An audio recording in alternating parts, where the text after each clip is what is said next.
Sonra hükümet başkanları Aşgabat'tan öz yurtlarına uğramak için 700'üne payitahtından halkaya aeroportuna verdiler. İlk olarak Ukrayna Premier Ministri Viktor Yanukovych, onun yanından Galatasaray Respublikası'nın Premier Ministri Karim Maksimov, sonra Ermenistan Respublikası'nın Premier Ministri Serj Sargsyan, Azerbaycan Respublikası'nın Premier Ministri Artur Rafizadeh, üyelerinin yolası verdiği hükümet delegasyonlarıyla Aşgabat'tan uğradılar. Sonra üye yurtların hükümet delegasyasına yol açıp Aşgabat'ta olan Gruziya Respublikası'nın vice-premieri Georgi Baranidze, Moldova Respublikası'nın Premier Ministri Vasily Karlev, Belarus Respublikası'nın Premier Ministri Sergey Sidorski, Kazakistan Respublikası'nın Premier Ministri Akil Akilov ve Kırgızistan Respublikası'nın Premier Ministri Almazbek Atambayev üye vatanına uğradılar. Yurdun resmi adamları event etkilerini ihmalleri mesele uğradıp sağlaman varmaklarını arzu ettiler. Şugun Türkmenistan prezidenti Gurbanguly Berdimuhamedov Garaşly döwletiň arkalaşyna ýerýän ýurtlaryň hökümet başçylarynyň bir näçesi bilen iki tärt duşuklara geçirdi. Ilkiden hormatly prezidentimiz Garaşly döwletiň arkalaşynyň forumuna gatnaşmak üçin Aşgabatda gelen Russiýa Federasiýasynyň hökümetiniň başçyly Viktor Zubkov kabul etdi. Hormatly prezidentimiz Gurbanguly Berdimuhamedov gadyň türkmen toplumynyň mehmany gadarda garşylap, Zubkowy Russiýa hökümetiniň başçylygyna berilmegden gutladygan diýip ýokary we jogapkärligi diýip üstünlük we netijeleri işlemlerdi bolsa. Mehman näherlik kabul edilmegi we ýüzüňiz ulusmaga mümkinçiliklerden üçin minnetdarlyk bildirip, Russiýa prezidenti Vladimir Putiniň salamyny oşurdy hemde garaşly döwletleriň arkasynyň giňişligine döwletlara gyrmata soňy has täsirli we netijeleri heretse bolmagyna baglanýar diýip forumyň ýören 10 derecede gurulmagy üçin minnetdarlyk bildirýär aýtdy. Taraflar değerli uğurdan doğrultuda katılışlara ve direkt yerler düşünülmegine ilahlanan Türkmenli Rus keptecilerin gösterilmegine teyadının bazılara verilenlerini kanattan öğrenmeler, iki tarafından sınıfının matasının iki taraflarına tarafta şeyliğin kararsı devletlerin arkasının seyahatlerinden bunun reakta giymedilmegine ve sünnet sormağına çalışanlığına aytılar. Bu son barışında khas mühüm esmekte bireysel satamadan amalatsırmağına değişen meselelere, kırmatasının cemilik ve iki cüvvetin haklarının değişiklerini anarvas derecede dönüme tutma prensipleri esasında bunun reakta intensifikasyonlarının mümkünçlüklerine kararlı. Bu son ahırında hormatlı prezidentimiz Gurbanguly Berdimuhamedov Viktor Zubkov, ulaq nöketlerin kırmatasına değişen meselelerin erken Rusya Federasiýasynyň hökümetiniň başçylygyny Türkmenistan'a iş saparynyň barşynda jekli-jek aralyk masalasy magarda laýyşdylar. Sonra Türkmenistan prezidenti Gurbanguly Berdimuhamedov Garaşly döwletiň arkalaşynyň ýurtlarynyň hökümet başçylarynyň giňişiniň Aşgabatda geçirilen mejlisinde başçylyk edýän Ukraina Premier Ministri Viktor Yanukovych kabul etdi. Yukarı vazifeli mehman hormatly prezidentimiz Gurbanguly Berdimuhamedov näräkär forumyň ören öňüt gurulmagy üçin Türkmen tarabyna aýra minnetdarlyk bildirdi.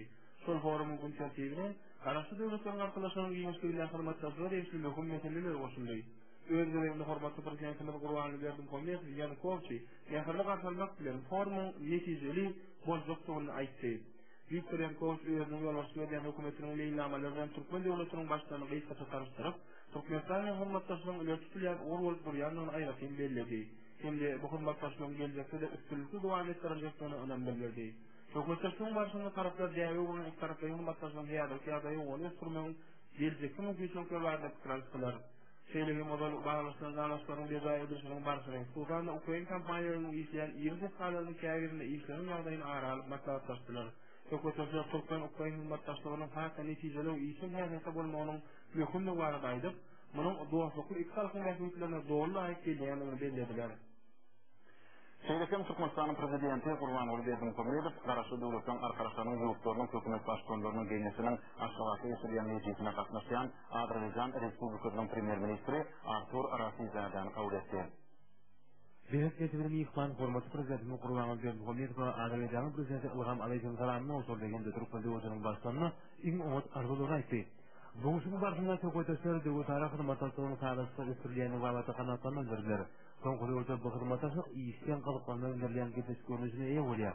Türkmenistan prezidenti we onuň mehmany üýet ýurtlaryň iki tarapyň hyzmatlaryny anlama we ýöre diýiligi izahlanan tezgirde göstermeýän taýýarlyklaryny takyklap, ilkinji nowatda hyzmatlaryň ul potensialynyň keýdanlyk toplanmalary bilen ýöre galyklanyň bildirilýän meselelerin ul toplamyny aralyk maslahatlaşdylar.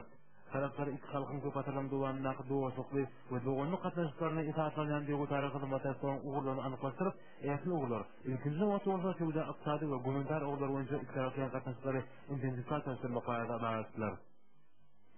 Şeýlekem şugun Türkmenistan prezidenti Gurbanguly Berdimuhamedov Garaşly döwletiň arkalaşynyň ýurtlarynyň hökümet başçylarynyň giňişiniň mejlisine gatnaşmak üçin Türkmen paýtagtyna gelen Gazakistan Respublikasynyň Premier Ministri Karim Maksimov kabul etdi. Masimov Hormatly Prezidentimiz Gurbanguly Berdimuhammedow Qazaqstanyň prezidenti Nursultan Nazarbayewiň salamyny we iň öňet arzuwlaryny osurdy. Şeýleki mihman forumyň gownajaý gurulanmagy hende Aşgabatda garaşy döwletleriň arkalaşanyň döwletleriniň arasynda hyzmatdaşlyga beýişli bir wagt meseleler ara maslahatlaşmagy öňüli mümkinçiligini görüldürmegi üçin tüýsürekden minnetdarlyk bildirdi. Hormatly Prezidentimiz Gurbanguly Berdimuhammedow ýakyn meseleler üçin minnetdarlyk bildirip, Qazaqstan Respublikasynyň prezidentine hemde goňşy ýurduň döwürlük halkyna üstünlikleri gazanmagy we awadançylyk arzu etdi. Duşuşun başında söhbetleşir iki tarafdan hırmatlaşan ýagdaý we geljekde mümkinçilikler barada dikkatliler. Şu hırmatlaşan ödüşünün fiyatı tatlarına bağlar verilir. Sultanla söhbetleşir ýokary derejede bağlaşylan alalaşyklary sultanna Guriýer boýunça general kunarsa transmilli geçirjekini döretmek, Hadariyaka gaz geçirjekini gurmak we Merkezi Aziýa ýerlerindäki gaz geçirjek kuwatlyklary üstünmek boýunça alalaşyklary durmuşy ýetirmek barşyny ara maslahatlaşdylar. Taraplar döwletara ýetişiginiň ýokary derejede anylyp barylýanyny kanagatlanmak bilen maksat iki ýurdun potensialy we ykdysady üçlü illeşdirýän uğurlaryny gözeňde tutup, netijeli hyzmatdaşlygyň ýakly uğurlaryny ösdürmegini öýdana gadatlanma bildirýänden taýýarladylar. Şeýlekem diýetli uğurlary iki halkyň arasyndaky şoň ruhy ýakyny gözeňde tutup, humanitar gatnaşyklaryň ondan beýleki işenlerleşdirmeginiň mümkindigine sarlady. Taraplar hoşlaşmak bilen Türkmenistanyň we Qazaqstanyň dostlugyň hemde hoşnutly goňşulygyň azat diýetli uğurlaryny isaplanýan hyzmatdaşlygynyň döwrüň sanaplaryny laýyk edilýändigi hemde täze maglumat bilen baýlaşdyrjak önemlidirler. Sonra Türkmenistanyň prezidenti Gurbanguly Berdimuhammedow Moldova Respublikasynyň premier ministri Vasily Tadyewy kabul etdi. Ol garaşy döwletleriň arkalaşanyň ýurtlarynyň hökümet başçylarynyň ýeňesiniň mejlisine gatnaşmak üçin Türkmen paýtagyna geldi. Mihman nählet kabul edilmegi we duşmagynyň koşulyklaryndan üçin Türkmen liderlerine minnetdarlyk bildirip, Moldova prezidenti Vladimir Voroninaň adyny nählet gutlaw sözlerini aýtdy. Fırsatdan tüýdäňiz Vasily Tarlew Aşgabat forumynyň bilen öňet goralanyny üçin hormatly prezidentimiz Gurbanguly Berdimuhammedow minnetdarlyk bildirdi. Bu forum garaşy döwletleriň arkalaşygynyň täsiririni netijeli hyzmatdaşlyk ötürmegi ýolunda şeýle möhümlärdi bolmalydyr. Duşuň barşynda söhbetleşer, ýöre jäşeýte hyzmatdaşlyk ötürmegi mümkinçiliklerini we geljegini aralyşyp maslahatlaşyp, netijeli atasparan sultanna tüýga ykdysady ugumdaky hyzmatdaşlygyny ötürmegi öňüler. Vasily Tarlew öz ýurdunyň Türkmenistanyň konstruktiw hyzmatdaşlygy ýönetimine uluklyk bolmadyryny aýdyp, halkyň arasynda asyrdan dowamly ýoly bilen dostluk gatnaşyklarynyň täze iki tarapdan gatnaşyklary üçin öňet izahlatlaryny öňmeli.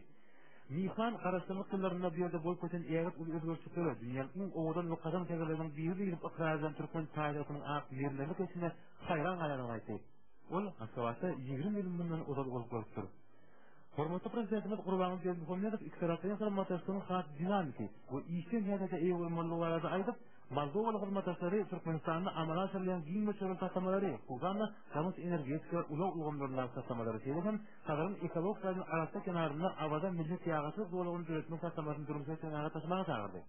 Bu şoň ahyrynda hormatly prezidentimiz Gurbanguly Berdimuhammedow we Vasily Tarlew iki tarapdan gatnaşyklaryň geldiğine öňüň baha berip, bu gatnaşyklary döwrüň talaplaryna hemde iki dowasly halkyň täsirlerine laýyk gelen kim taýdan täze derejede çykarmagy taýýarlyklaryny taýýarladylar. İki tarafından kırılıyor, bu gatnaşyklaryň potensialy ulur. Ine mehman adamlar watan hawalary ýetişmizde ýetirän barat. Dünyada Birleşen Milletler Guramasy tarapyndan ikrar edilen birinji bir taraf döwlet söýden aşy watanlar eli Türkmenistanlar. Her Türkmenistanly şeýle derejede döwletde ýaşaýanlaryna buýsanmaga haklydyr. Watany wefaly bolmak oňa kürekden gullaşmak bolsa, bilen her birimiz üçin farzdyr. Ruhumuz bilen bolsun, ruhumuz bilen bolsun, ruhumuz bilen bolsun.